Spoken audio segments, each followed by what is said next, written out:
사권 10장 19항부터 26항까지 내용을 공부하도록 하겠습니다. 오늘 그냥 10장을 다 끝내려고 했는데 좀 너무 벅찰 것 같기도 하고, 또 제가 이번 주에 너무 많이 바빴어요. 그래서 좀 짧지만 26강까지만 함께 공부를 하도록 하겠습니다. 이번 10장의 제목은 법을 제정하는 권세, 그 권세를 빌미로 영혼들에게 저질러진 교황과 그 신복들의 극히 야만적인 횡포와 살육, 이렇게 긴 제목이에요. 그래서 교황 제도 하에서 천주교에서 성경에 없는 온갖 제도와 의식들을 만들어서 사람들의 양심을 억압하고 그렇게 했던 이제 그런 것들을 우리가 살피고 있는데, 이것은 그 시대뿐만 아니라 오늘 이 시대에도 또 만연하고 있는 것들이기도 합니다. 요즘 한참 적폐청산 막 이런 말을 하는데, 이 적폐라는 것이 쌓일 적자, 뭔가 이렇게 막 쌓였다는 거잖아요. 이렇게. 그래서 이 옳지 못한 것들, 옳지 못한 관행들이나 뭐 그런 것들이 이제 많이 막 쌓여 있는 건데, 그거를 싹 청산해 버리겠다는 거잖아요. 그걸 개혁이라고 하죠. 근데 우리가 말하는 이 개혁도 바로 그런 거예요. 우리가 신앙생활을 하다 보면은 개인의 신앙도 마찬가지고 교회도 마찬가지고 자꾸만 온갖 인간적인 의식들, 제도들, 관행들, 이런 것들이 막 생겨나요. 그리고 어떤 것들은 또 교회 권위에 의해서 이렇게 억압으로 다가오기도 하고, 그것 때문에 양심에 이제 눌림을 받기도 하고, 또 이런 것들이 많이 이렇게 쌓여 있다 보니까 정작 주님을 칼빈의 표현대로 하면 파묻어 버리고 주님을 파묻어 버리고, 정말 주님께서 주님을 바라보도록 만든 말씀과 성례와 그런 교회의 질서를 오히려 파묻어 버리고 온갖 그런 비본질적인 것들이 전면에 나서서 사람들의 관심을 사로잡고, 이렇게 신앙을 미신적이고 또 온갖 잡스러운 그런 것들로 그냥 이렇게 끌어간 이제 그런 일들이 중세 이제 그 교황권 아래서 있었는데, 그것이 그 시대만 있는 것이 아니라 오늘날에도 인간이 사는 곳에는 어디에나 있다는 것이죠. 그래서 항상 우리가 살고 있는 이 시대에 어떻게 정말 개혁된 교회로서, 또 끊임없이 개혁하는 교회로서 그렇게 살아갈 것인가를 고민하면서 우리가 함께 공부를 하도록 해야 되겠습니다. 자, 로마 교회의 무용한 온갖 의식들은 사도들과 관계없음 그랬어요. 로마 교회에서, 천주교에서 만든 온갖 의식들이 이제 그 사람들은 사도들로부터 시작되었다고 하지만 사실은 관계가 없다는 것이죠. 자, 사도 시대 이후부터 무용한 의식들이 생겨났다, 이렇게 말하고 있습니다. 한번 읽어보겠습니다. 사도 시대에는 성찬이 매우 단순한 방법으로 시행되었다. 그런데 사도 시대 직후의 사람들이 그 신비의 위엄을 높이기 위하여 무언가를 거기에 덧붙였는데, 이는 정죄할 만한 것은 아니었다. 그러나 그 후 어리석은 모방꾼들이 등장하여 때마다 잡동사니들을 이어 맞추어서 미사에서 볼 수 있는 사제들의 예복들과 제단의 장식들과 몸짓 등 온갖 쓸데없는 것들을 만들어낸 것이다 그랬어요. 사도 시대에는 성찬뿐 아니죠, 교회 자체가 단순했어요. 그죠? 교회가 단순했어요. 예수님이 오시기 전에는 이제 예수님을 모형으로 나타내야 되기 때문에 제도라든지 의식이라든지 온갖 그런 이 외적인 모양들이 필요했어요. 심지어 음악도 필요했어요. 그 구약 시대에는 소고치며 춤추어 찬양하나 막 그랬죠. 그래서 막 그런 것들 겉으로 막 이렇게 드러나고 눈에 보여지는 이런 것들이 이제 많이 있었지만 예수님께서 오신 이후로는 실체가 와버렸으니까, 실체가 왔는데 제사를 드리고, 실체가 왔는데 예수님이 왔는데 뭐 제사장 세우고 막 이래가지고 되겠어요, 안 되겠어요? 그러면 안 된단 말이에요. 이제는 모형은 다 없애버려야 돼요. 그래서 절기, 또 무슨 의식법들, 또 무슨 뭐 성전 이런 것까지도 다 없애버린 거예요. 그래서 단순해졌어요. 예배도 단순해져 버리고, 교회도 단순하고, 뭐 성례도 단순하고, 아주 단순해졌어요. 그래서 교회 남은 게 뭐밖에 없어요? 말씀밖에 없어요. 주일을 이제 지키고, 주일을 하루 구별해 지키고, 그 다음에 주일날 예배드리고, 말씀을 전하고, 성례를 행하고, 이거밖에 없죠. 그 다음에 이제 교회는 직분자들, 목사, 장로, 집사 세우고, 그밖에 없어요. 근데 사도시대 이후부터 그 사람이 뭔가 좀 이렇게 눈에 드러나고 좀 느끼고 피부로 느끼고 싶은 이제 그런 욕망이 있어가지고 자꾸만 만들어내는 거예요. 자꾸만. 그래서 이제 벌써 건물부터가 좀 거룩하면 좋겠죠. 이렇게 들어가기만 해도 뭔가 이렇게 그래서 건물에다가 십자가로 장식하기 시작하고, 또 이제 의식들도 성찬도 단순하게 그냥 밥 먹다가 식사하다가 거의 끝날 때쯤에 이제 이것은 주님의 몸입니다 그러면서 그냥 먹고, 이건 주님의 피입니다 그러면 마시고, 그냥 이렇게 그냥 끝이에요. 그리고 예배도 그냥 말씀 시편 부르고, 그 다음에 말씀 전하고, 이제 그것이 끝이에요. 근데 점점 만들어내요.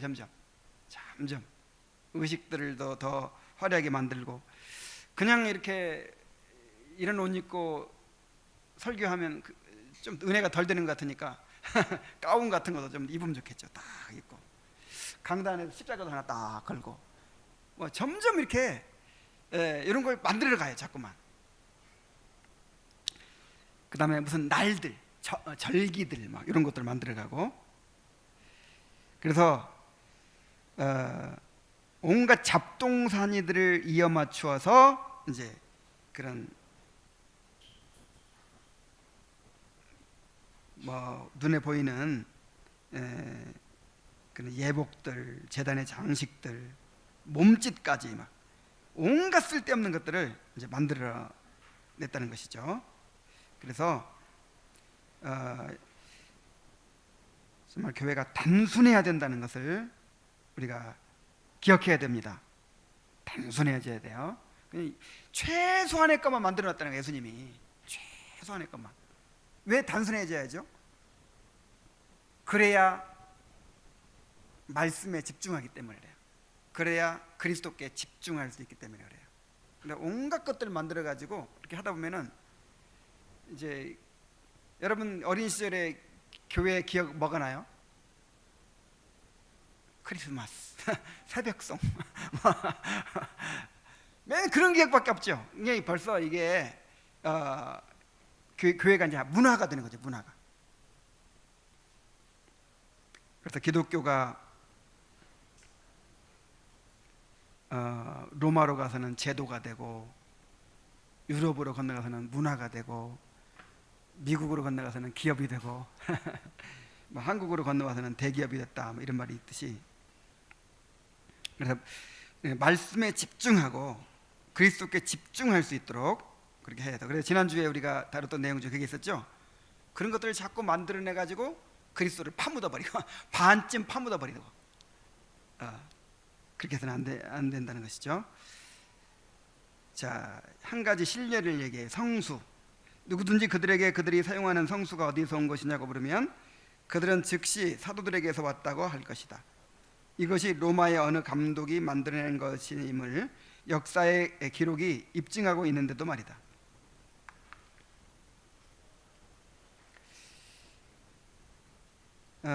그 성수가 뭐죠? 그 천주교에 가면 성수라는 게 있어요. 그래서 그 이제 그 성당 입구에 성수를 담은 이제 물이 있어요. 그 옛날 구약 성막에 물두멍처럼 있어요. 이렇게 그래가지고 들어가면서 물 찍어가지고 이렇게 딱 이렇게 하고 들어가는 거예요. 그게 뭐냐면 이제 자기가 세례 때 세례 받은 것을 다시 이렇게 기억하고 다시 정결해진다는 거죠. 그 성수도 어디서 나오냐면 부활절 때 이제 신부가 이렇게 뭐 축복하는 식으로 해가지고 만들어요. 뭐 소금도 좀 넣고 뭐 해가 만들어서 이걸 거기다 놓고 그다음에 각 가정에 또 이렇게 이제 분배를 해서 기도할 때 이 성수를 뿌리면서 기도하고 막 이래요. 마귀도 쫓고 병도 고치고 막 이런 거. 이런 것이 이제 사도 시대부터 내려왔다 막 이렇게 주장을 하는데 이런 것도 다 중간에 이제 만들어낸 거죠. 그래서 아우구스티누스는 다른 곳에서 다른 일들을 사도들에게서 비롯된 것으로 말씀하는데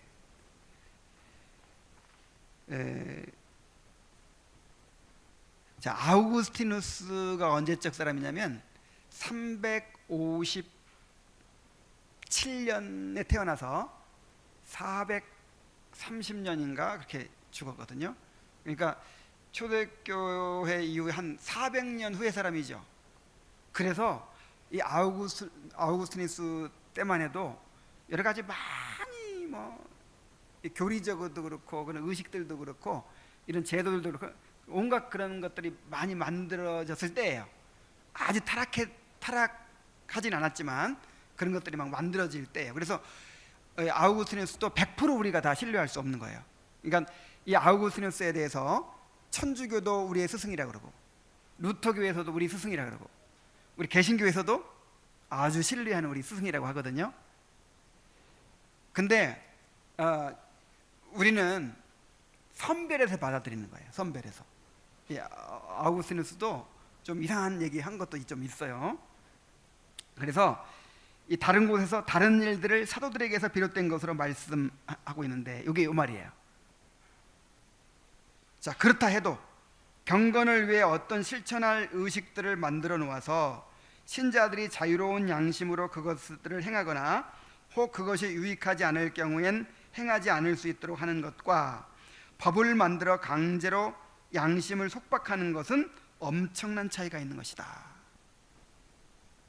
그래서 성경에 명백하게 명하지 않은 것을 그냥 법처럼 만들어 가지고 양심을 속박하는 것, 이게 잘못됐다는 거예요.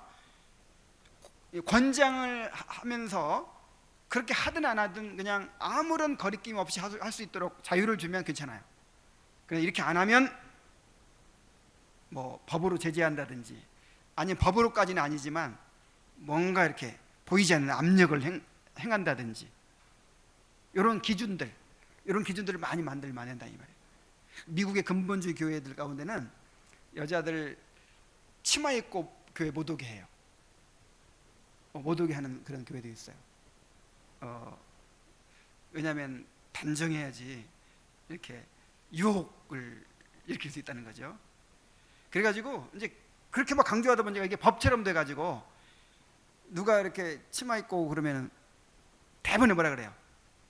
믿음 없구만, 경건하지 않구만, 행실이 좋지 않구만 이렇게 이제 판단이 들어가요. 그럼 이게 벌써 뭘 억압하는 거예요? 양심을 억압하는 것이 돼요. 그래서 우리가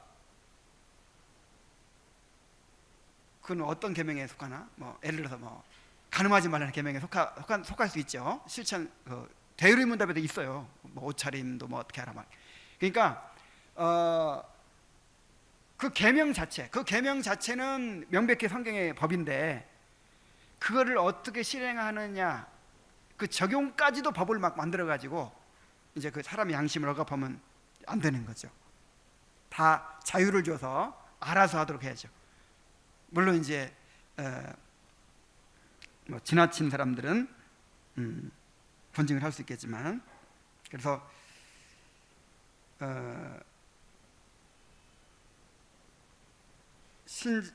어떤 실천할 경건을 위해 어떤 실천할 의식들을 만들어 놓아서 신자들이 자유로운 양심으로 그것을 행하거나 혹 그것이 유익하지 않을 경우 행하지 않을 수 있도록 하는 것과, 그러니까 자유를 주는 것과, 또 법을 만들어서 강제로 양심을 속박하는 것은 엄청난 차이가 있다 이거죠. 천주교에서 성당에 들어갈 때는 꼭 성수를 찍어가지고 이렇게 하고 들어가고, 또 나올 때는 그렇게 하면 안 된대요. 뭐 이렇게 법을 만들어놨잖아요. 그래 그거 안 하면 이거 뭔가 이제 뭘 어긴 것이 된 거잖아요. 또 양심이 이렇게. 아니 그게 성경에 있어요? 없잖아요. 그래서 꼭 이런 것뿐만 아니라도 우리도 그렇게 이제 그런 것이 만들어질 수가 있을 수 있어요.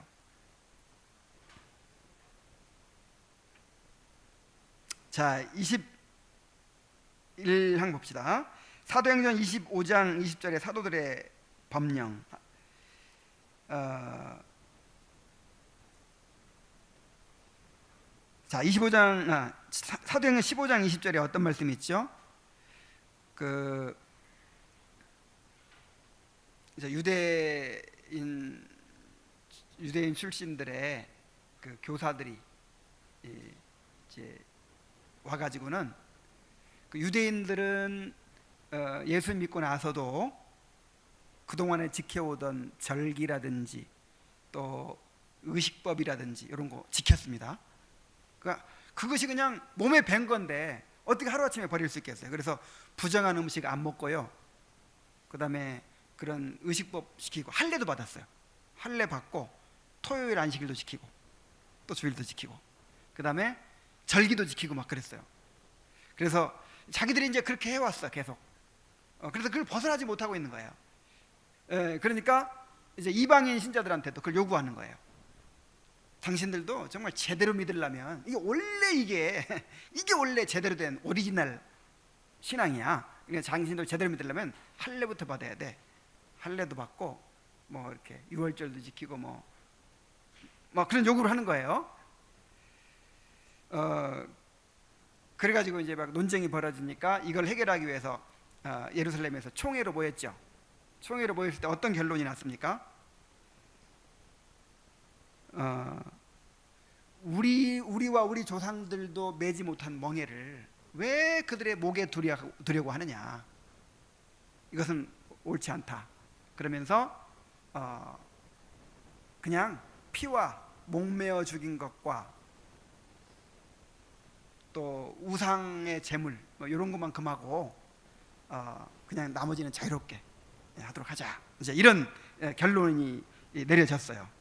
그 총회 의장인 야고보에 의해서. 그래서 이걸 근거로 해가지고 그들은 말하기를 초대교회의 사도와 장로들이 그리스도의 명령에 없는 법령을 작성하여 그것을 근거로 이방인들에게 우상에게 드려진 고기와 목졸라 죽인 짐승의 고기와 피를 금하라고 하였다고 한다. 이렇게 하는 것이 그들에게 허용되었다면 그 후의 사람들이 그렇게 하지 못할 이유가 어디에 있느냐는 것이다. 요걸 근거로 삼는 거예요. 봐라, 예루살렘 총회에서도 율법이 없는 거, 예수님께서 명령하시지 않은 거를 회의에 의해서 규정해가지고 사람들에게 지키라고 하지 않았느냐. 이제 뭘 지키라고 그랬어요? 우상에게 드려진 고기 먹지 말고 목졸라 죽인 짐승의 고기 먹지 말고 피를 금하라, 그렇게 했거든요.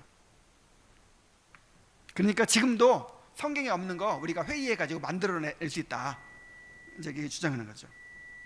자, 그것에 대해서 어떻게 반박할 수 있냐면, 그러나 사도들이 그때 새로운 법령을 제정한 것이 아니라는 것을 쉽게 입증할 수 있다.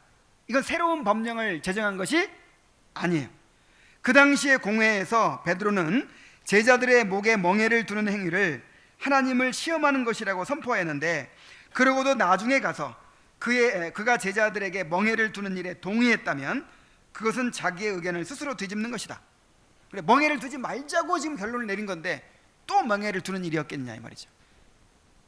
그러면 왜 피 먹지 말라 그러고 우상의 제물 먹지 말라 그러고 목매어 죽인 거 먹지 말라고 했을까요?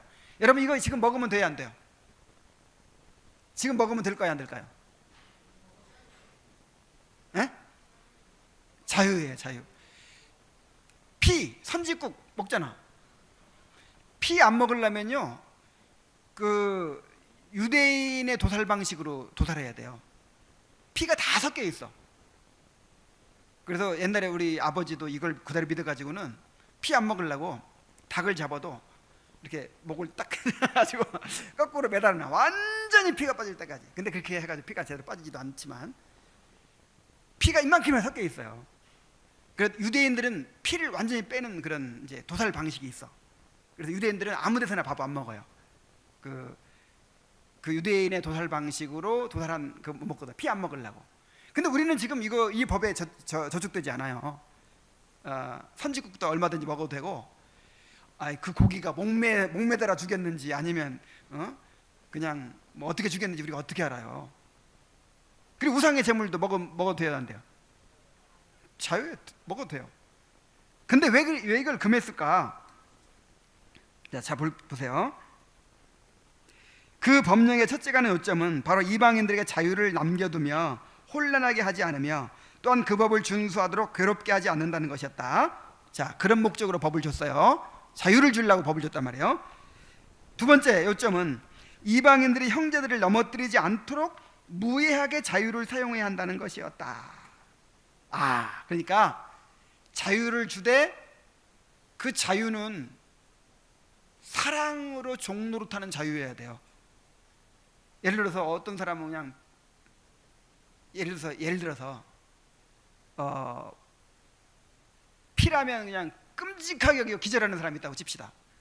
근데 일부러 그 사람인데 선지국 먹을 필요 있어요, 없어요? 근데 먹고 싶어도 그 사람을 위해 참아주는 거죠. 근데 유대인들한테 바로 그런 것이었어요. 이게 유대인들은 피를 먹는다는 사실, 이건 끔찍한 일이에요. 목매어 죽인 거, 그 다음에 이제 우상에게 바쳐졌던 제물 막 이런 거 이제 너무 유대인들에게는 혐오스럽거든요. 그래서 이 상에 같이 이렇게 음식이 나오고 그러면 밥도 못 먹어요. 그건 내가 알아요. 제가 어릴 때 안식교를 다녔거든요. 우리 안식교에서는 돼지고기라든지 그 굽이 갈라지지 않은 이제 짐승의 고기를 안 먹고, 그 다음에 비늘 없는 고기 안 먹고, 생선 안 먹고 막 이런 게 있잖아요. 그래가지고 어떻게 가르치냐면요, 나중에 그 돼지고기 먹고 막 이런 사람들은 피가 더럽대요.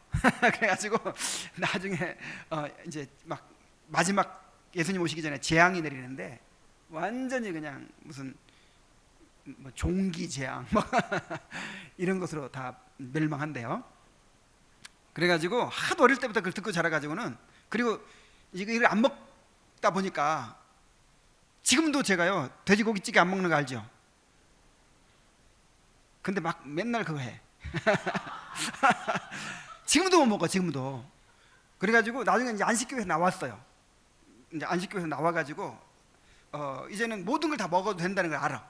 그런데도 이 돼지고기 먹는 사람 보면 사람으로 안 보여.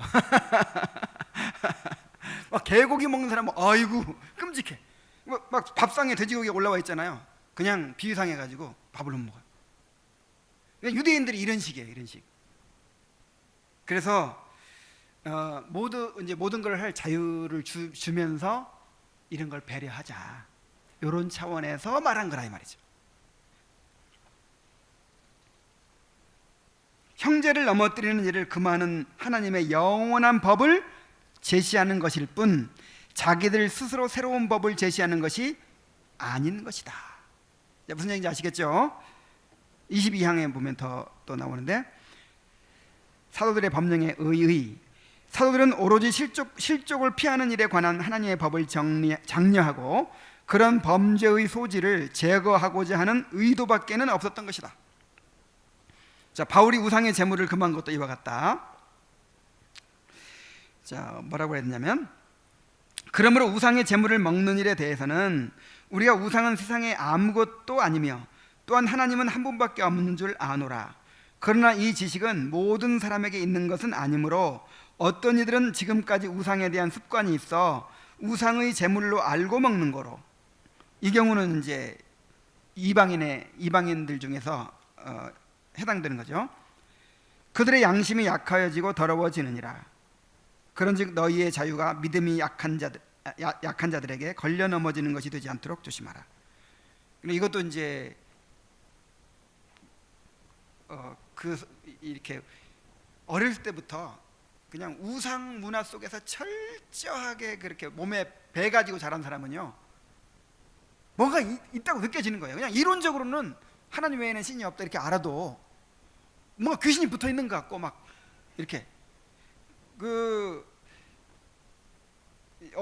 제가 어렸을 때 이웃집에서 이제 우리 고사 지냈는데 이 떡 좀 드세요 하면서 막 갖다 주는 게 있어요.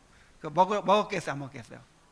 먹어도 되는 걸 알면서도요, 못 먹겠더라고 그거를. 배고파서 그냥 그렇게 굶주리는 상황에서도 그거를 안 먹었어요. 그래서 그런 사람들이 있다는 거야.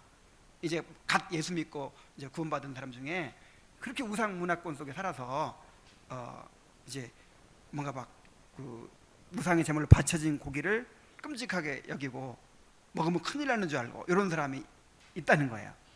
근데 그런 사람을 배려해서 뭐든지 먹을 자유가 있지만 그 자유를 포기하는 거죠. 사랑으로 종노릇하는 거죠.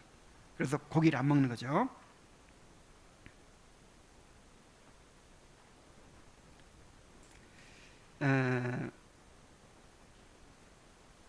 그런즉 너희의 자유가 믿음이 약한 자들에게 걸려 넘어지게 하는 것이 되지 않도록 조심하라. 자, 이 원리가 참 중요해요.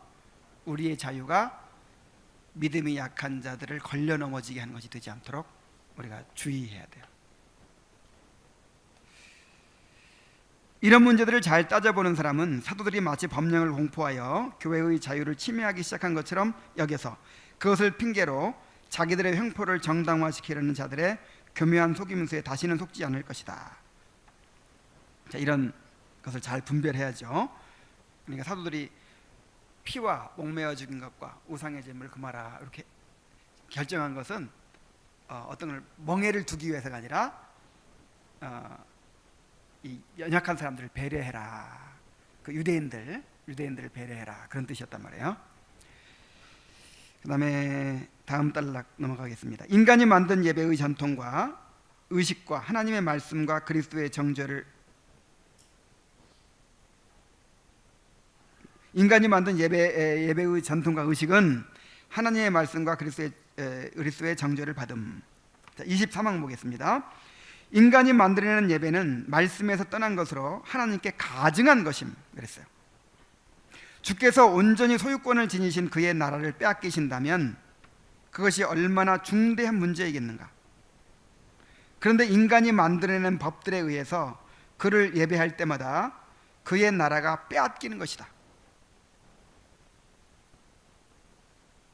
그 자신이 그를 향한 예배를 위한 유일한 입법자이시기를 그가 친히 바라시기 때문이다. 이거 참 무서운 말을 했어요. 우리 식대로 내 마음대로 예배를 드리면 주님의 나라를 빼앗는 거래요. 내가 주인 노릇하니까. 이 나라라는 게 뭐냐면 통치를 의미하거든요. 자, 하나님의 나라가 뭐예요? 하나님의 통치. 그래서 하나님이 다스리셔야 되는데, 하나님이 다스리신다는 것은 하나님이 정하신 방법대로 예배한다는 거예요. 근데 내가 정한 방법으로 막 이렇게 예배를 하면 하나님의 나라를 뺏는 것이다.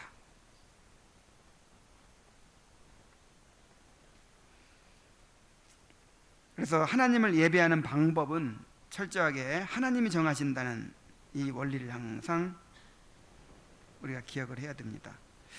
그래서 이제 오늘날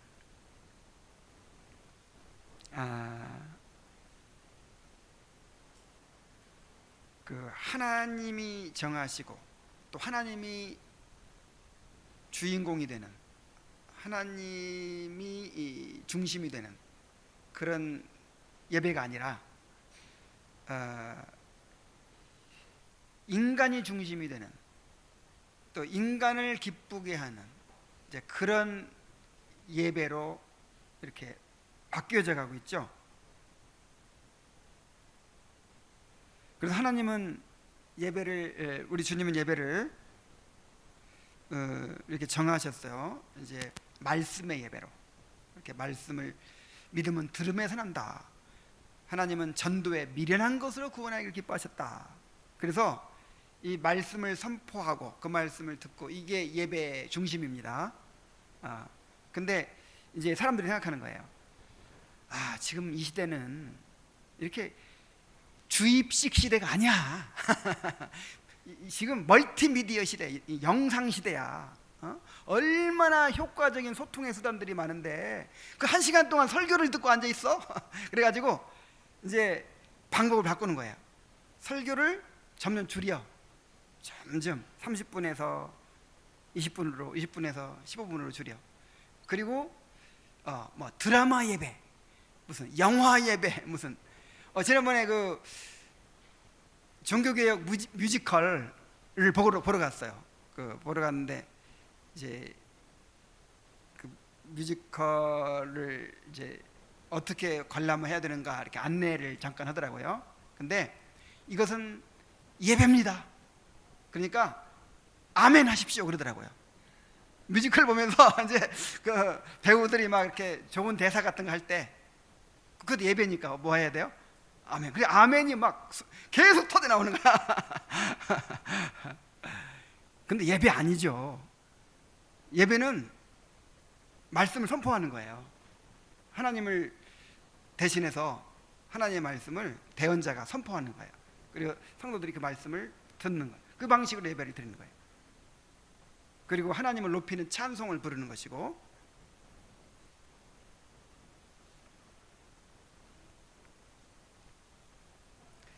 그래서 제2계명이 바로 이제 우상을 만들지 말고 그것들에 절하지 말라, 이 계명이 말로 예배의 방법을 말하는 계명이죠. 그래서 하나님이 정하신 것 외에 너희들 마음대로 예배의 방법 만들어내지 말아라, 그것이거든요.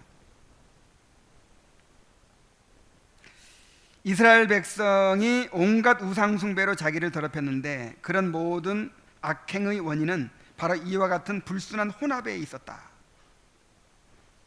곧 하나님의 계명들을 범하고 자기들 스스로 새로운 의식들을 만들어내는데 그 원인이 있었던 것이다.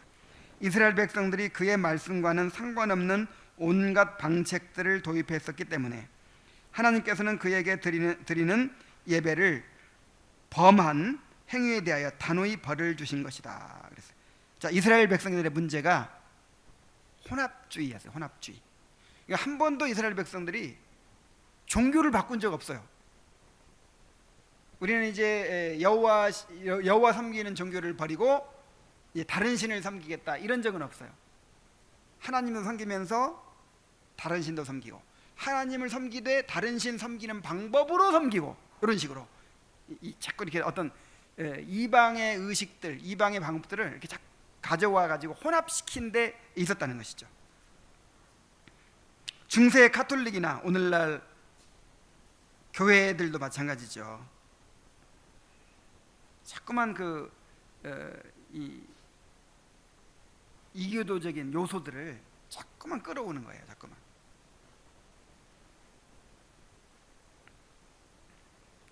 이로부터 우리는 하나님께 드려지는 경외의 일부는 우리 자신이 만들어내는 것과 뒤섞지 않고 오직 하나님께서 명령하시는 대로 그에게 예배하는 데 있다는 사실을 깨닫게 된다.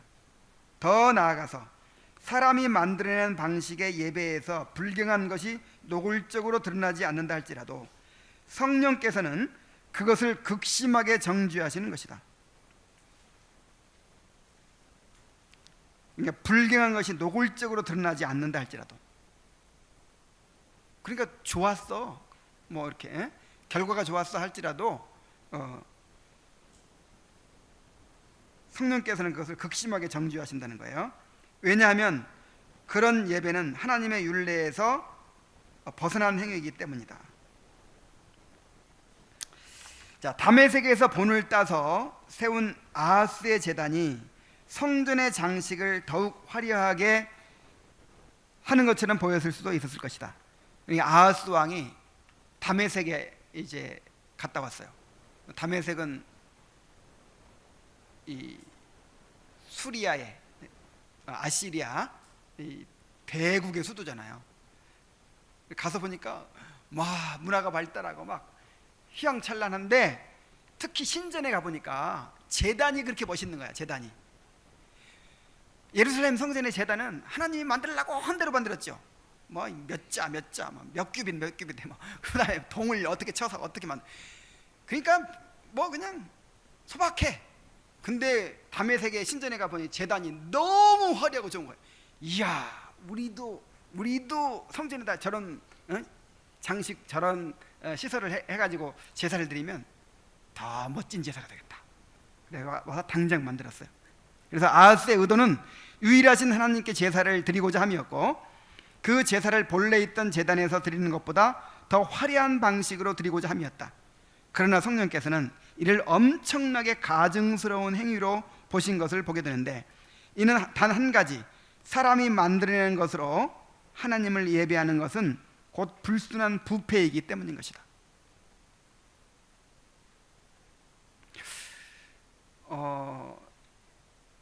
제가 언젠가 그런 얘기를 한 적이 있는지 모르겠는데, 제가 우리 3천억 원을 들여서 예배당을 지었다는 그 목사님이 미국에서 와가지고 이제 어떤 세미나를 인도하는 데 간 적이 있어요. 근데 그분이 어떤 얘기를 하냐면, 적어도 최소한 한 150명, 한 200명은 돼야 찬양의 그 영성이 생긴다는 거예요. 난 그때 일리가 있네. 여러분 한 이렇게 열댓 명 앉아가지고 찬송 부르니까 뭔가 이렇게 영빨이 서요, 안 서요?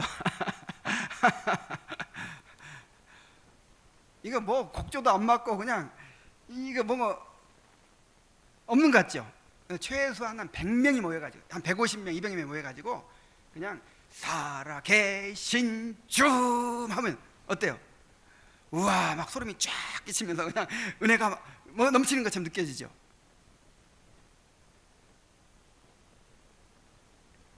이런 생각입니까? 이런 생각이. 하나님의 그 성령의 역사가 이 사람의 많고 적음에, 그 다음에 이렇게 화려하고 소박한 뭐 이런 거에 의해 좌우됩니까?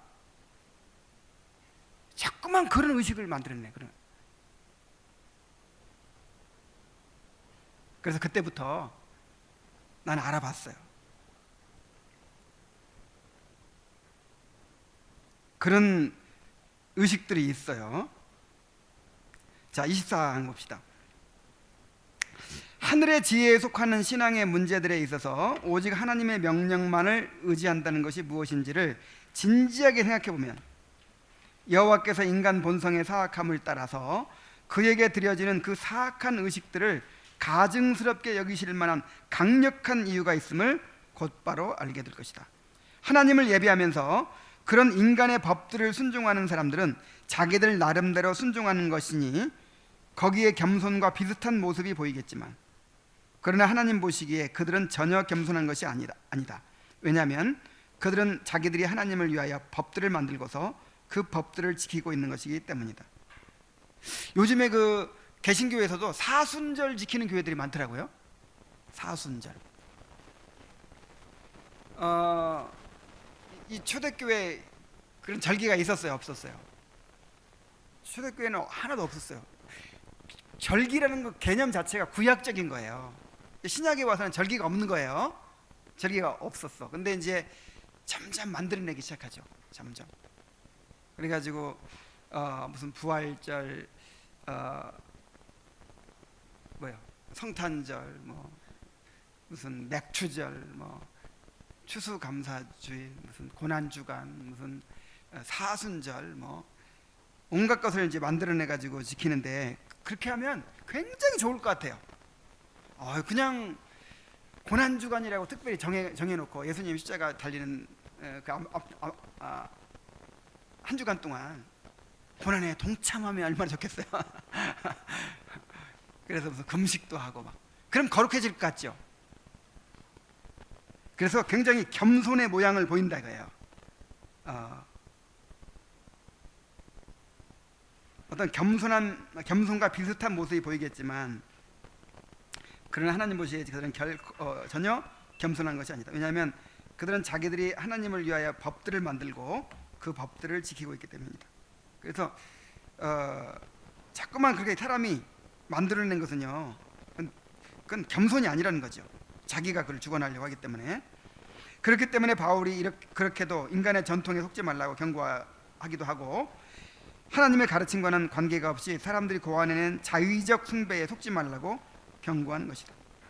우리 자신의 지혜는 어리석은 것이 되어야 하고 오직 하나님께서 홀로 지혜로우시도록 해야 하는 것이다. 이교도들의 종교보다도 오히려 그런 곳에서 신앙이 더욱더 무분별한 미신으로 더럽혀지는 것이다.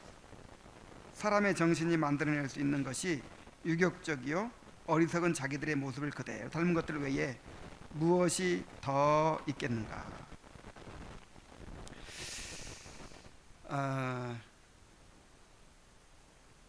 물론 오늘날 이제 우리 교회 안에서 이렇게 행하는 것들 중에서 다 막 그냥 이렇게 여기에 해당된다고는 할 수 없어요. 천주교의 온갖 의식들과 이렇게 직접 비교해서 똑같다고는 할 수 없어요. 그렇지만 그러니까 우리가 그냥 이렇게 칼로 자르듯이 참교회, 거짓교회 그런 차원이 아니라 더 개혁된 교회, 덜 개혁된 교회, 이제 이런 차원으로 생각해야죠. 그래서 당장 크게 나쁘게 여겨지는 않더라도 우리가 더 개혁해 가야 돼요. 여기에는 바로 제가 말씀드린 이제 그런 온갖 절기들이 있어요. 절기들, 그런 온갖 의식들. 그래서 이제 이런 게 왜 정말 좋을 것 같잖아요. 좋을 것 같은데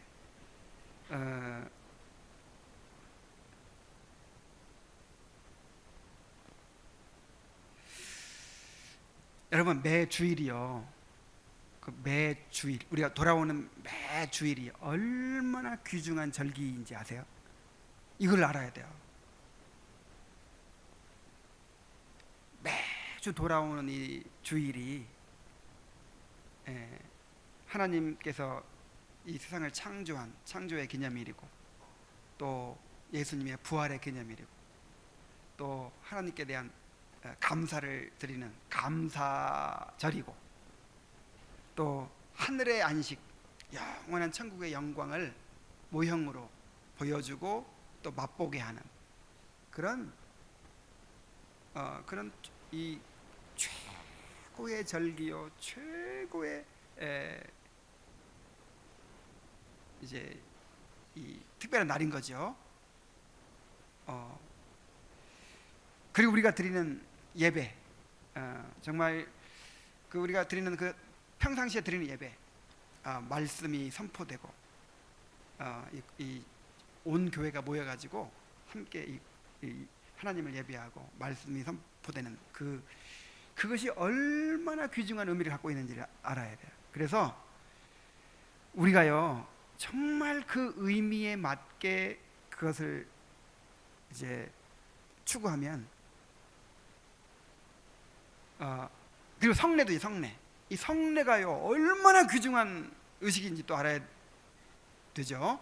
그래서 이 성례는 정말 인성을 입으신 그리스도께서, 하늘에 계신 그리스도께서 그 성찬의 떡과 포도주에 임재해서 우리와 만나주시는 그런 은혜의 수단이잖아요. 그 우리에게 언약을 다시 보증하여 주시고 인쳐 주시는. 그래서 성례를 받을 때 준비해야죠.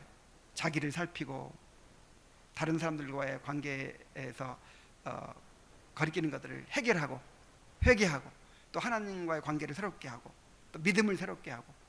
그래서 성례를 한 번을 하면 정말 제대로 하면 어떻게 돼요? 내 삶이 새로워지고 공동체가 새로워지고 이렇게 돼야 되는 거예요. 말씀이 한번 선포되면 그 말씀이 또 이제 성도들의 삶을 주장하고 한 주간 동안 그 말씀을 묵상하고 그 말씀을 실천하려고 부단 애를 쓰고 주일을 준비하기 위해서 한 주간 동안 이렇게 준비하고 주일을 지키고. 그러니까 이걸 제대로 하려고 하면 이것만으로도 엄청난 행사예요. 행사 프로그램이에요 이게. 근데 이제 이거 말고 이거 자꾸 만들죠. 부활절 칸타타 준비합시다. 이렇게 성탄절 성탄절 연극 준비합시다. 무슨 행사 무슨 추수감사 그래가지고 막 이런 것들이 풍성하고 막 있으니까 더 막 하나님을 잘 섬기게 될 것 같죠. 근데 진짜 중요한 주일의 의미 오히려 사라지는 거예요. 진짜 중요한 예배, 진짜 중요한 성례, 이런 거는 그냥 더 약화되는 거잖아요. 본질이 약화된. 그래서 칼빈은 말하기를 그 온갖 그런 이제 의식들이 다 무슨 동기에서 만들었냐면 경건을 위해 만든 거거든요. 경건을. 근데 나중에 보니까 그리스도를 반쯤 파묻어 버렸다. 그렇게 되는 거예요. 그러니까 특별한 주일이 있으니까 보통 주일은 어때요? 보통 주일이지 이제. 그냥 매 주일이 특별한 주일이 돼야 되는데 최고의 날이 돼야 되는데 최고의 예배가 돼야 되는데 이건 그냥 보통 예배고 이제 특별한 예배가 다가오는 거예요 지금. 그러면 안 되는 거예요. 그러면 하나님께 대한 최고의 예배가 안 되잖아요. 그러니까 내일 맞이하는 주일이 최고의 날이 돼야 되는 거예요.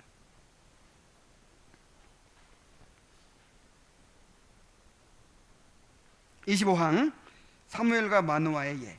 사무엘이 라마에서 제사를 드린 것은 그 당시에는 언약궤를 위한 장소가 아직 정해지지 않았기 때문이요, 마노아가 여호와의 사자를 만난 곳에서 제사를 드린 것은 개인적으로 그렇게 한 것이며 하나님이 승인하셨기 때문이었다. 그러니까 이런 것들도 이제 천주교에서 사무엘도 그 실로에 성막이 있는데 실로에서 제사 안 드리고 라마에서 제사 드렸지 않느냐. 마노아도 여호와의 사자를 만나서 제사를 드리지 않았느냐. 그러니까 이제 인간이 스스로 개인적으로 정해서 할 수 있다는 것을 주장하는 근거로 삼는 것인데 여기에 대해서 이렇게 답변하는 것입니다. 그러나 기도원의 경우에는 경우에서 우리는 죽을 인생들이 자기들 스스로 생각하여 마음대로 그에게 예배하는 일을 하나님께서 얼마나 혐오하시는지를 똑똑히 보게 된다. 기드온이 에봇을 만든 것은 그의 가문뿐 아니라 그의 백성 전체를 망하게 만들었다. 사람의 마음대로 우발적으로 새로운 것을 만들어내어 그것으로 하나님께 예배하려 하는 행위는 참된 거룩함을 더럽히는 것 외에 아무것도 아닌 것이다.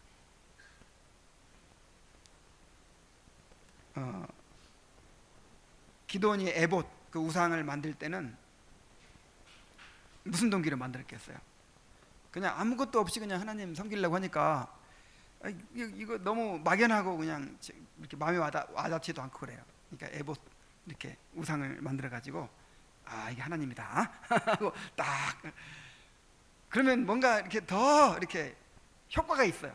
더 마음에 와닿고. 그러나 하나님의 방법은 뭐예요? 아무 형상도 만들지 말아라. 아무 형상. 그래서 만들고 나니까 그것 때문에 부패하게 됐어요. 신앙이 부패해져요. 자, 26항 마지막 봅시다. 그리스도께서는 어째서 서기관들과 바리새인들이 사람들에게 지우는 그 견디기 힘든 짐을 그대로 견디라고 하셨으며 또 다른 곳에서는 바리새인들의 누룩을 주의하라고 말씀하셨는가? 자, 이것도 천주교인들이 이렇게 주장한다는 거죠. 예수님이 그랬죠.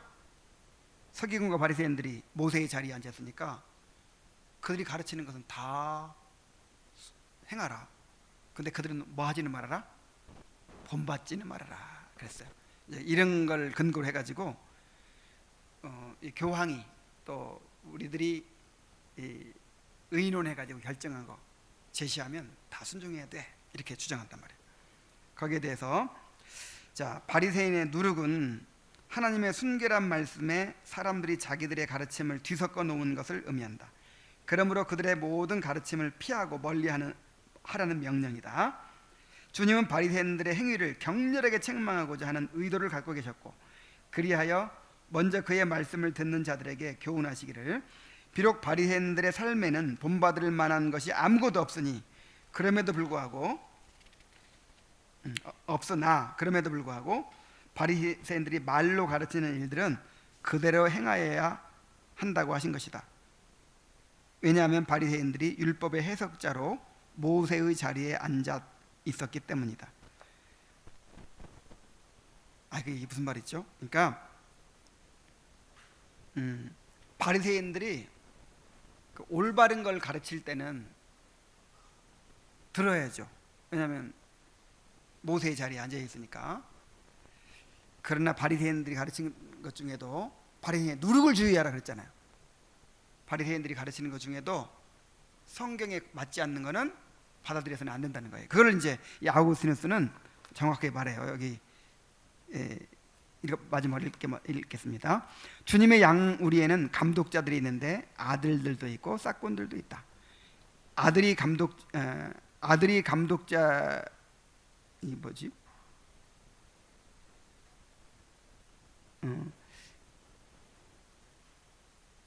감독자들은 참된 목자들이다.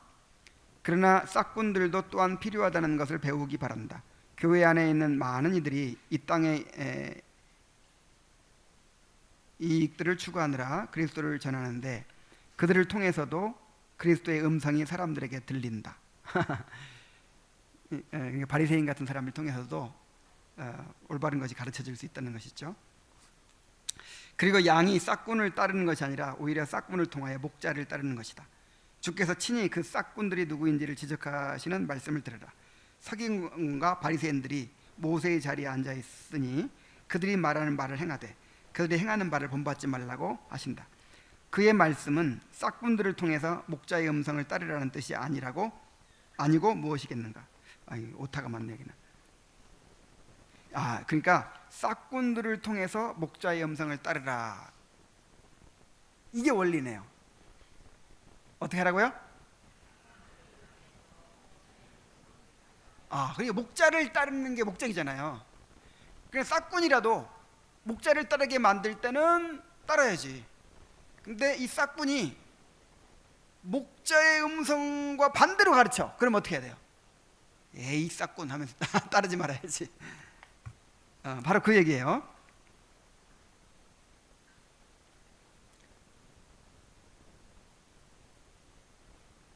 그들이 그 자리에 앉아서 하나님의 율법을 가르치고 있으니 하나님께서 사람들을 통하여 가르치시는 것이다.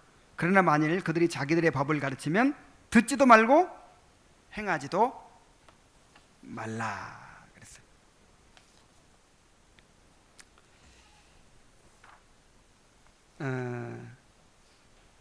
그래서 이제 길게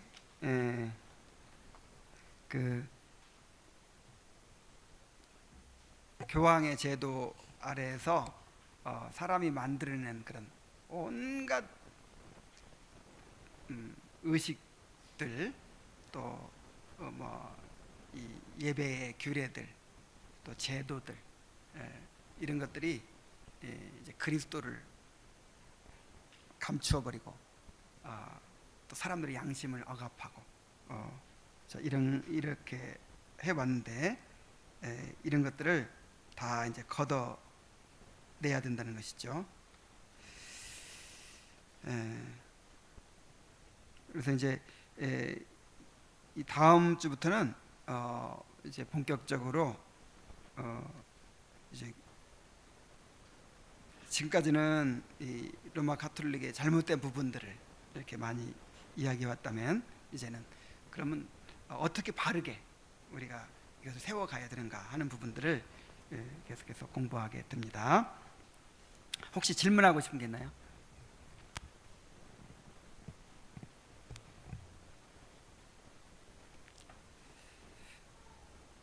자, 없으면 우리 함께 기도합시다. 내일 예배를 위해서 기도하고, 또 교회를 위해서 기도하고, 예배를 위해서 기도하고, 또 우리 성도들을 위해서 기도합시다. 내일은 특별히 성찬식이 있죠. 그래서 성찬에 또 은혜를 주시도록 그렇게 기도합시다.